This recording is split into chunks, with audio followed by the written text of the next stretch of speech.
Sorry video cut हो गई थी बीच में, पता नहीं कुछ टेक्निकल फॉल्ट हो गया था। तो अब जो पढ़ने वाला ड्रोन, अब ये ऐसा ही होता है कि लंबी चली जाती है। तो इंडिया में क्या पढ़ने वाला है, देखो ड्रोन अटैक हो रहे हैं जगह जगह पे। ड्रोन को आजकल यूज़ किया जा रहा है बहुत सारे आदमियों के द्वारा। इंडिया में देखा गया ड्रोन के जम्मू कश्मीर में एयर बेस पे, फिर आर्मी बेस पे जम्मू कश्मीर पे कहीं ना कहीं ड्रोन का अटैक हुआ, आईडी ब्लास्ट हुआ, पर वो बचा लिया गया, न्यूट्रलाइज कर दिया गया। तो इन सब चीज़ के लिए यूज़ हो रहा है ड्रोन का।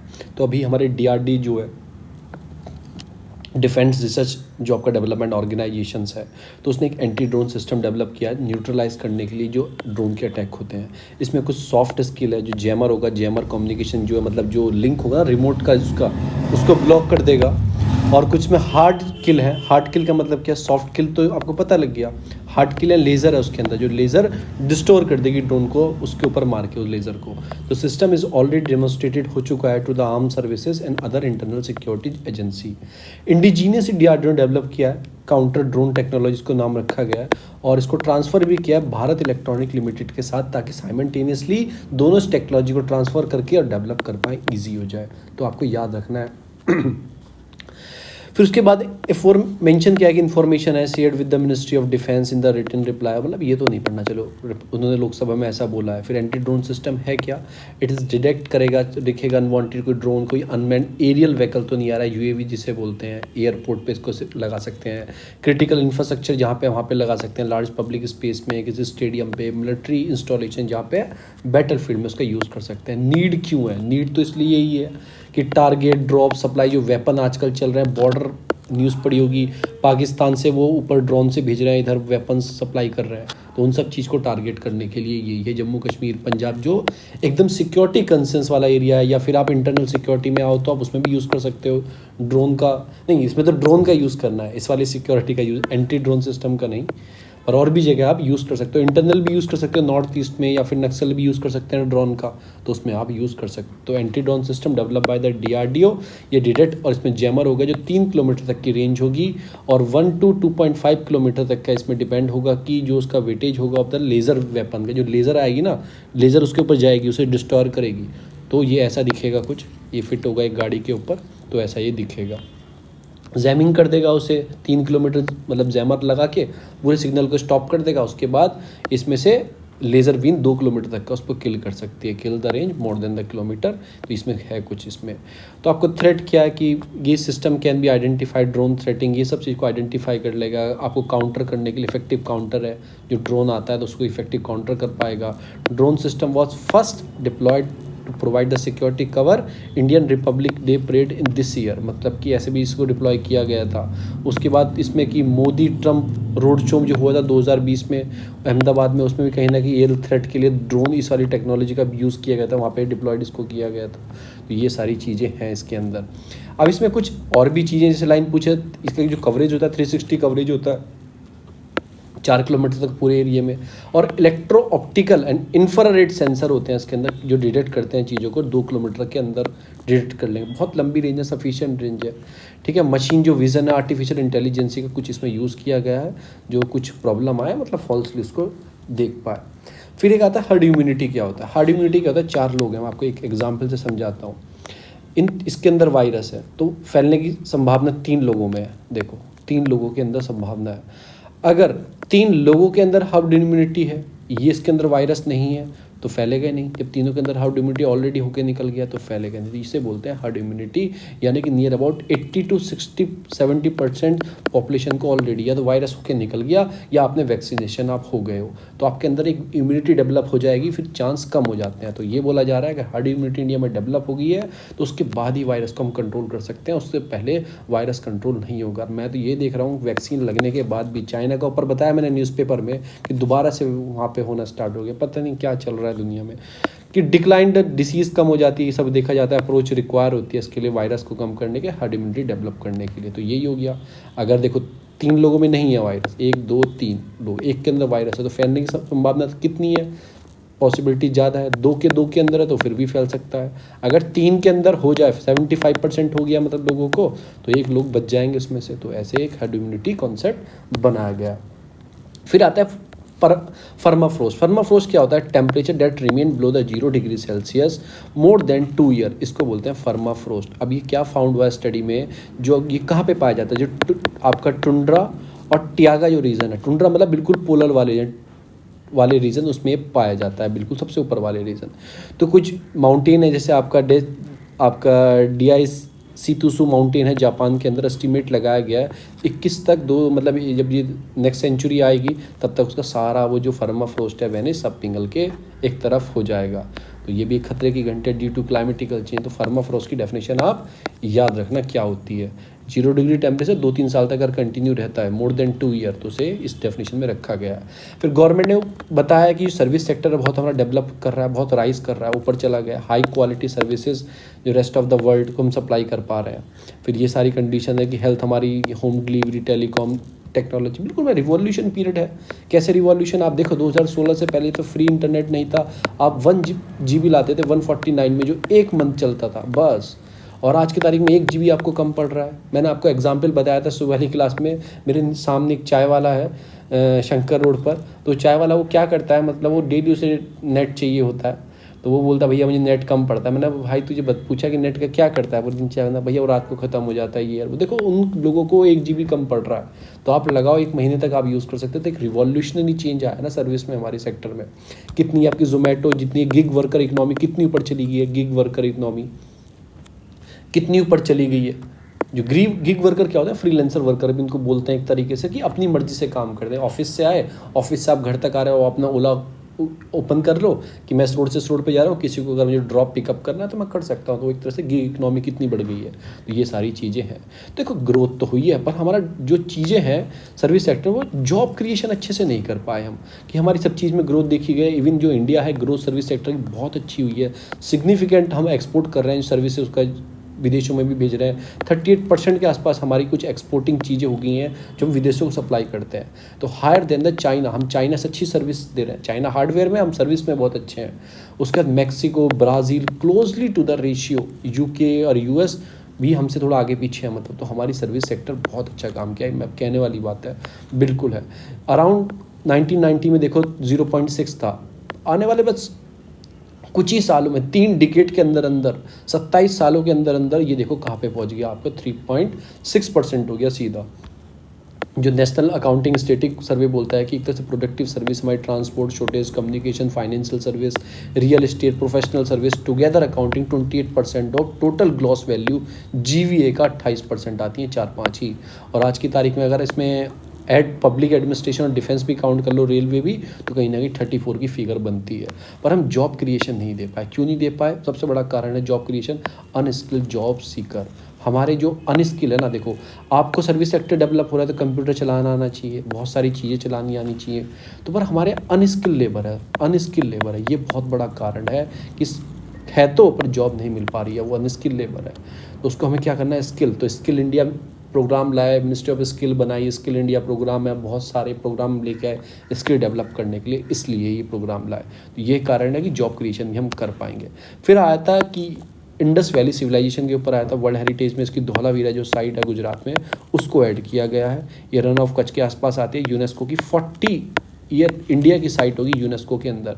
39 भी इसी मंथ ही की गई, उसका नाम है रामप्पा टेम्पल, जो आपका तेलंगाना के अंदर है। फिर डिस्कवरी 1968 में इसकी की थी आर्कियोलॉजिकल सर्वे ऑफ इंडिया ने, ठीक है ना। उनके प्रीति जोशी, जगतपत जोशी नाम था, JP जोशी नाम था, जिन्होंने की खोज वोज की थी। इंडिया की मतलब एक तरह से वाला नॉमिनेटेड भेजा था इसको यूनेस्को के लिए, इसको ऐड कर लिया गया। और इसका जो आपका धौलावीरा का कहीं ना कहीं लिंक मेसोपोटामिया से मिलता है, क्योंकि ट्रेड वेड होता था। और ये हड़प्पा की 5th लार्जेस्ट हड़प्पा की साइट है, आफ्टर मोहनजोदारो या हड़प्पा या राखी गढ़ी या आपकी घरनी वाला को मिला के। तो ये 5th सबसे बड़ी साइट है, ये याद रखना। धौलावीरा जो है ये एक अर्बन सेंटर माना जाता था उस टाइम पे। तो कुछ चीज़ें हैं। Dholavira was the first such excellence example of town planning with A mathematic, मतलब एक तरह से पूरे मैथमेटिकली चीज़ों को अरेंज किया जाता था, ज्योमेट्रिकली अरेंज किया जाता था। बिल्कुल आर्किटेक्चर बहुत अच्छे होते थे। 19 डिग्री की रोड्स होती थी, डबल स्टोरी रोड होती थी। और उनके बाद ड्रेनेज सिस्टम बहुत वेल डेवलप था, जो डेवलप था, कवर था ऊपर से, कि जो आपकी नालियाँ थी वो भी कवर थी उनके पास। बैकयार्ड में उनके मतलब पॉन्ड्स थे जो पानी स्टोरेज करते थे। तो बहुत बड़ा पूरा सिस्टम बहुत अच्छा डेवलप था। सेवरल गेट्स थे, नॉर्थ पास आउट गेट्स थे, ये सारी चीज़ें थी हड़प्पन सिविलाइजेशन के अंदर।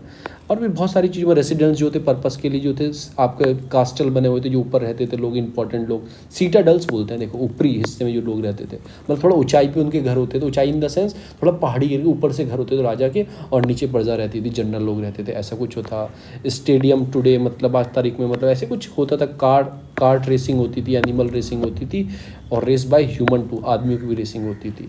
पर्पस ऑफ दिस ड्रेनेज भी बहुत वेल डेवलप थे कि मानसून का रन ऑफ पानी आना, उसमें अंदर आ जाना, उसमें इकट्ठा कर लेना। तो देखो आज की तारीख में नहीं होता, चाहे उस ज़माने में थे। कंस्ट्रक्ट करते थे मतलब चीज़ों को, कि इसमें एक सिस्टम चलता था। ये बताते हैं कि जो कंस्ट्रक्शन करते डेथ होने के बाद स्केलेटन नहीं मिले, वो बोला जाता है कि कम से कम इसमें जो श्रद्धा सेरेमनी होती है उसको फॉलो करते थे। जैसे सेरेमनी होती है कि make a 1 year of the love one passing, मतलब कुछ होता है शरद वो रखते हैं ना, क्या ना श्राद्ध चल रहे हैं, कुछ ऐसा बुद्धिज्म स्तूपास में होता है, तो उस टाइप की ऑफरिंग मिलती थी जो डेथ हो जाती थी। तो ये सारी कुछ चीज़ें इसके अंदर हैं, पर्टिकुलरली मेंटेन करते थे बहुत सारी चीज़ों को। तो ये मैंने आपको बताया धौलावीरा के बारे में। अब मुझे बताना है पूरा इंडस वैली सिविलाइजेशन के बारे में, उसके अंदर क्या क्या था। तो हम स्टार्ट करते हैं। हमारा टॉपिक जो है एक शॉर्ट का मैंने आपका माइंड मैप लिया है, और माइंड मैप से मैं आपको एक्सप्लेन करूंगा कि क्या क्या चीज़ें थी। कोशिश करूंगा कि 5 से 10 मिनट में ये ख़त्म कर दूं। कि मोस्ट जो सिटी थी इंडस, जो मेजर सिटी थी इंडस वैली सिविलाइजेशन की, वो मैं बताऊंगा। जो सबसे जिसके ऊपर नाम रखा भी गया हड़प्पा, क्योंकि हड़प्पा सबसे पहले फाउंड हुई थी, तो इसका नाम हड़प्पा सिविलाइजेशन भी बोला जाता है, इंडस वैली भी बोला जाता है, सिंधु घाटी सभ्यता भी बोला जाता है, सिंध वैली सिविलाइजेशन भी बोला जाता है। Establish on the river of Ravi, तो आप रवि रिवर का नाम रखना। रवि रिवर पे आपकी कौन सी है, आपकी हड़प्पा सिटी है। इंपॉर्टेंट फाइंडिंग क्या है, एक तो सीटाडल्स, मैंने बताया थोड़ा ऊंचाई वाला एरिया होता था, नीचे ऐसे नीचे वाले एरिया होते थे, थोड़ा पहाड़ सा होता था, ऊंचे एरिया पे लोग रहते थे सीटाडल्स पे। 6 ग्रेनी इन ए रो, यानी कि ग्रेनरी मतलब ऐसे ऐसे बड़े बड़े वो होते थे जिसके अंदर आपका खाने पीने का सामान रखा रह जाता था। Circular platform for the threshing grain, मतलब सर्कुलर प्लेटफॉर्म जो पीसते पासते थे ग्रेन को, उसके लिए। 2 रूम आपके ब्रेक थे उसके अंदर ब्राउन्ज चीज़ें पाई गई हैं आपकी उसके अंदर। तो ये आप याद रखो, इतना याद रख पाओ तो। 2 चीज़ बहुत इंपॉर्टेंट है, एक तो सीटाडल्स और ग्रैनी, ये 2 चीज़ ऊपर की बहुत इंपॉर्टेंट। ग्रैनरीज जो थी आपकी, ये बहुत इंपॉर्टेंट्स है। फिर आते हैं मोहनजोदारो, ये भी बहुत मॉडर्न सिटी थी इनकी। इसमें माउंट ऑफ डेथ पाया जाता है, ठीक है ना, literally mount of death. Establish river जो इंडस रिवर के ऊपर बनी हुई है, तो आप याद रख सकते हो मोहनजोदारो से MI करके कुछ MI का फ़ोन आता है ना, तो MI मोहनजोदारो है इंडस वैली सिविलाइजेशन पे। इसमें क्या है कि मतलब largest Indus valley civilisation site है, तो ये भी याद रखो। और इसमें क्या था कि लार्जेस्ट बिल्डिंग ऑफ जो ग्रैनरी थी, वो बहुत बड़ी बड़ी ग्रैनरी थी इसमें। यहाँ तो 6th रो में वाली थी, यहाँ पे बहुत बड़ी बड़ी, अगर बिगेस्ट पूछ लेगा तो मोहनजोदारो में, क्योंकि मोहनजोदारो सबसे बड़ी सिटी थी। इसमें एक चीज़ बहुत इंपॉर्टेंट, ग्रेट बाथ, बिल्कुल मॉडर्न टाइप का स्विमिंग पूल था, साइड में वो चेंजिंग रूम भी बने हुए, सब कुछ बना हुआ था। ये रिचुअल्स के लिए भी यूज़ करते थे। ये ब्रिक्स से बना हुआ था, मतलब पूरा पत्थरों से बना हुआ था। Side room, changing room close भी थे इसके अंदर, और इसके अंदर आपके bitumen use to seal this wall and floor, मतलब एक तरह से बिटुमेन का यूज़ किया गया था। जैसे पानी निकल जाता, हम क्या करते हैं, टाइल्स लगाते हैं स्विमिंग पूल के अंदर, पानी ना चला जाए, तो उस चीज़ का यूज़ किया गया था वॉल को और फ्लोर को सील करने के लिए, मतलब उस टाइप की टाइल्स लगाई थी, बिटुमेन। ये आप 4 चीज़ याद रखेंगे। ग्रेट बात कहाँ मिलता है, वो मिलता है आपका मोहनजोदारो के अंदर। MI सबसे बड़ी साइट थी, इसलिए मैंने MI इसका नाम दिया। तो इंडस रिवर के ऊपर बनी है, क्योंकि MI फ़ोन है बहुत अच्छा आता है, सबसे बड़ी साइट है, इंडस के ऊपर बनी है, सबसे बड़ी ग्रैनी, सबसे बड़ा ग्रेट बात इसके अंदर था, तो ये याद रखोगे। इंपॉर्टेंट फाइंडिंग क्या है, ब्राउन डांसिंग गर्ल स्टैच्यू, बहुत इंपॉर्टेंट है। तो जब स्विमिंग में नहा के आओगे तो वो डांस भी देखोगे ना, स्विमिंग में लेट के आराम से, वो पूल पार्टी टाइप जो कॉन्सेप्ट होता है, तो ब्राउन डांसिंग गर्ल भी यहीं पाई जाती है। उसके बाद सीटा टाइप का statute of man with A breed. अब वो ब्रीड फैशन बहुत चलता है ना आजकल, लोग लाइक भी करते हैं, तो ब्रीड फैशन भी यहीं पे पाया जाता है। फिर unicorn seal, most founded seal यहाँ पे पाई जाती है। यूनिकॉर्न सील होती थी, उसे ट्रेड के लिए यूज़ भी कर, सिक्का टाइप उसको यूज़ भी करते थे ट्रेड के लिए, बहुत सारी चीज़ों के लिए यूज़ करते थे, तो उस टाइप की सील भी यहीं पे मिलती है। पशुपति सील भी यहीं पे मिलती है, सील ऑफ मदर गॉडेस। आप स्विमिंग पूल में नहा के, आपके क्या चल रहा है, पार्टी चल रही है, पूल पार्टी मोहनजोदारो में चल रही है, सबसे बड़ी साइट है, बड़े लोग हैं, बड़े लोग नहा रहे हैं, डांसिंग देख रहे हैं ब्राउन स्टैच्यू का। जो बियर्ड मैन है, बिल्कुल बियर्ड वाला मैन रहते हैं वहाँ पे, स्टैच्यू उनकी लगी हुई है। यूनिकॉर्न जो चीज़ होती है, एक प्रतीक होता है, मतलब ऐसा बोलते हैं यूनिकॉर्न मैन, इस टाइप से। तो यूनिकॉर्न सील भी वहीं पे, पशुपति भी, और सबकी माँ भी वहीं पे थी। तो मोहनजोदारो में बहुत सारी चीज़ें पाई जाती हैं। फिर आता है Lothal. City divide into 6 section होगा, वो बिल्कुल उसके हिसाब से होंगे चीज़ें। लोथल एक पोर्ट सिटी मानी जाती है, ट्रेड के लिए यूज़ होती थी, तो उसको डिवाइड किया गया उसके हिसाब से। तो वर्चुअली ट्रेड यहाँ पे होता, मतलब कि विटल ट्रेड सेंटर था ये। जेम्स एंड ऑर्नामेंट्स का मतलब ये चीज़ें मिलती थी, मोती हीरे जवाहरात।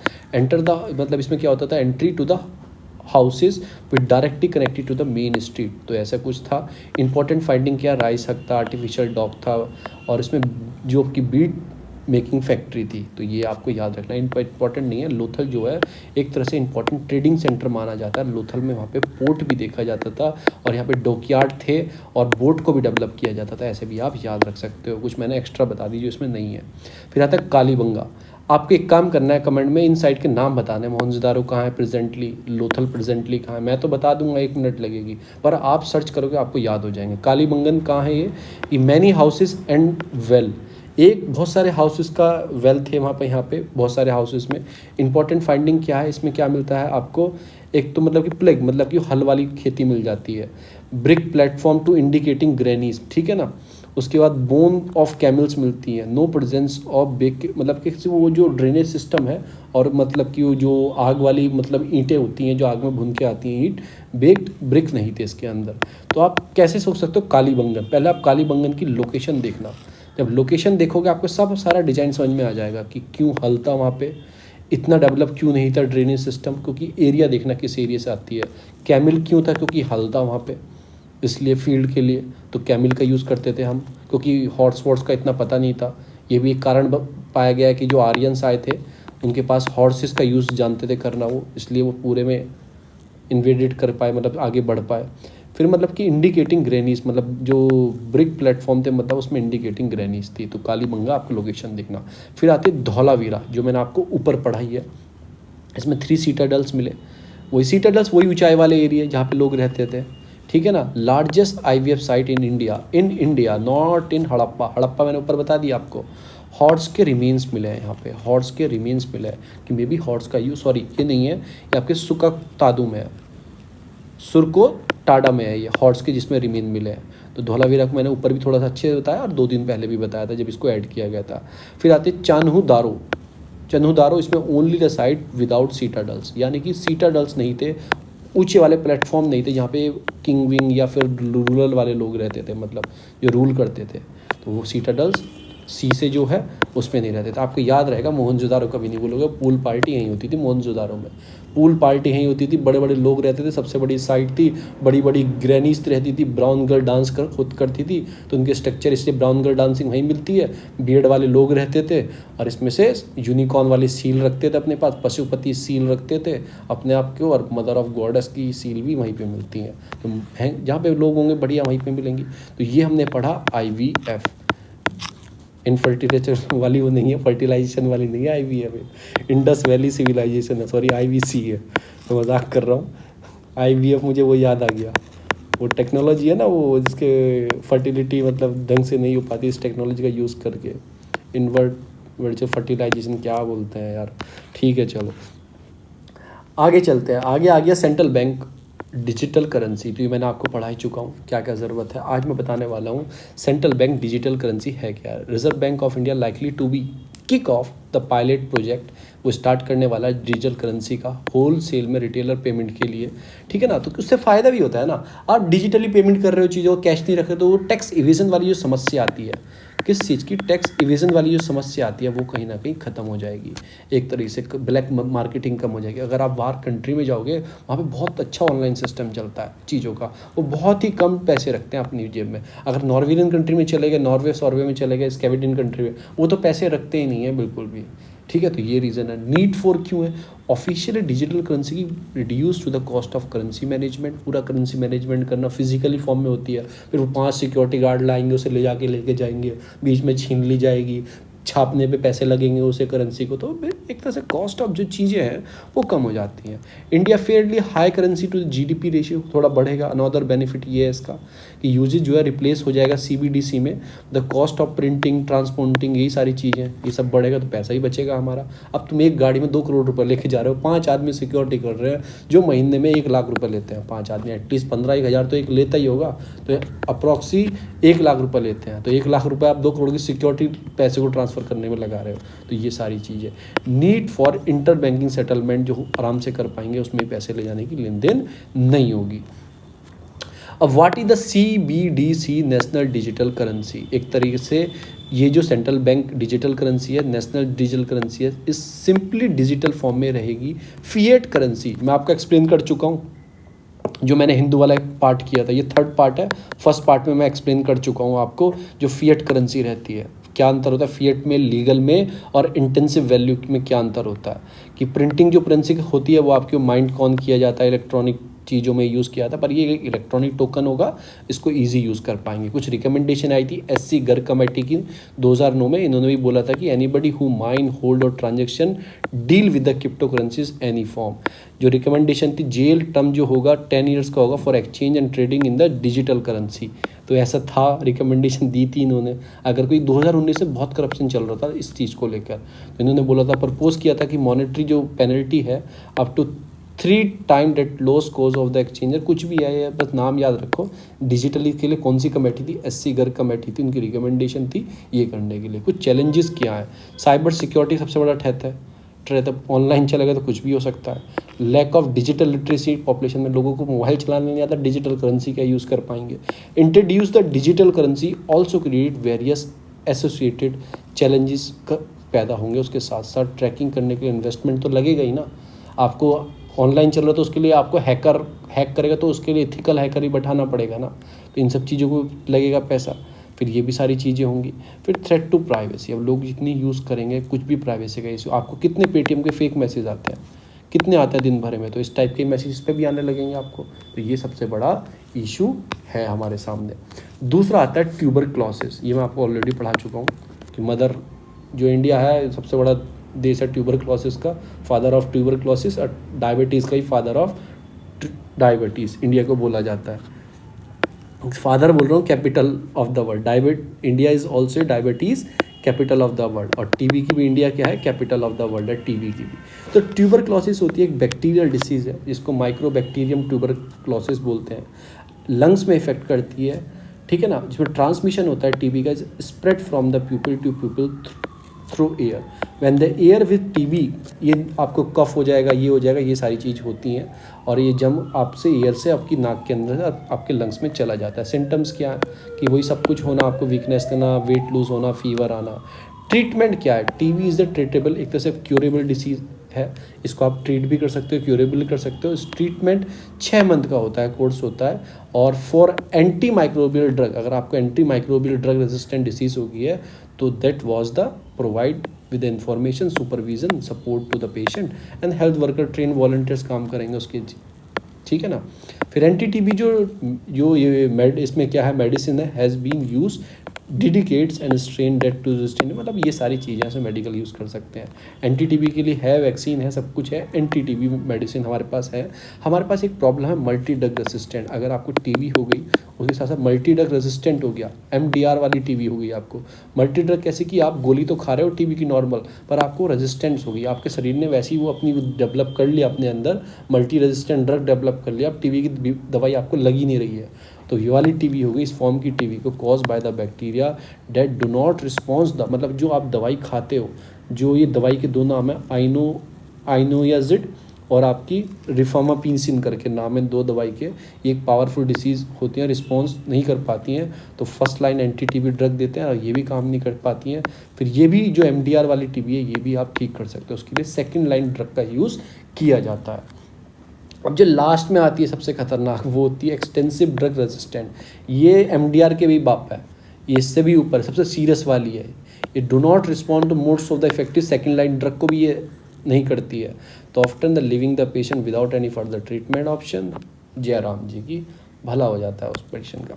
और ये तो मैं आपको पढ़ा ही चुका हूँ, ऊपर एक्सप्लेन कर ही चुका हूँ मिडिल सन एज, तो ये आपको नहीं पढ़ना है, ये मैं ऑलरेडी आपको एक्सप्लेन कर चुका हूँ। मैं वीडियो पे यहीं समाप्त करता हूँ। और मैंने कल सेकंड पार्ट कल वाले का छोड़ दिया था, उसको भी अपलोड कर दूंगा शाम को, जैसे ही मुझे टाइम मिलता है ना थोड़ा, तो मैं अपलोड कर देता हूँ अपनी पढ़ाई से अलग हट के। थैंक यू सो मच, बहुत बहुत आपका धन्यवाद।